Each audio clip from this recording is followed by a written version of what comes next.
Hello cricket దోస్తులు ఎలా ఉన్నారు? నేను మేజే. మనం బిఫోర్ వీడియోలో స్టేట్ సెలెక్ట్ అవ్వాలంటే ఎన్ని స్టేజెస్ ఆఫ్ లెవెల్స్ ఉంటాయి ఆమె స్టేట్కి ముందని తెలుసుకున్నాం కదా. నాకు చాలామంది తెలంగాణ నుంచి మెసేజ్ చేశారనమాట. అంటే వాళ్ళ డిస్ట్రిక్ట్ నేమ్ చెప్పి ఆ సెలక్షన్స్ ఎప్పుడు అవుతాయి కొంచెం చెప్పు బ్రో అన్నట్టుగా.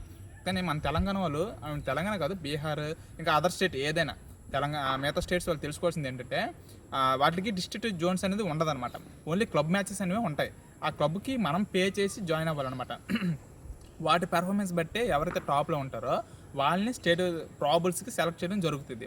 అదే ఇప్పుడు మనం అది కూడా T20 1 డే టెస్ట్ అది సపరేట్గా ఉంటాయి అనమాట. క్లబ్స్ T20 జాయిన్ అవ్వాలంటే మన ఒక అరౌండ్ 20K అలా అవుద్ది అనమాట. అదే 1 డే జాయిన్ అవుతాం అనుకోండి ఒక 40K 50K లైక్ అలా అవుద్ది అరౌండ్. అదే టెస్ట్ మ్యాచెస్ 3 days అవుతాయి అనమాట. మ్యాచెస్ అవి మనం ఆడాలనుకుంటే 1 lakh, ఇంకా మంచి టీంతో ఆడాలంటే 2 lakh అలా అవుద్ది అనమాట.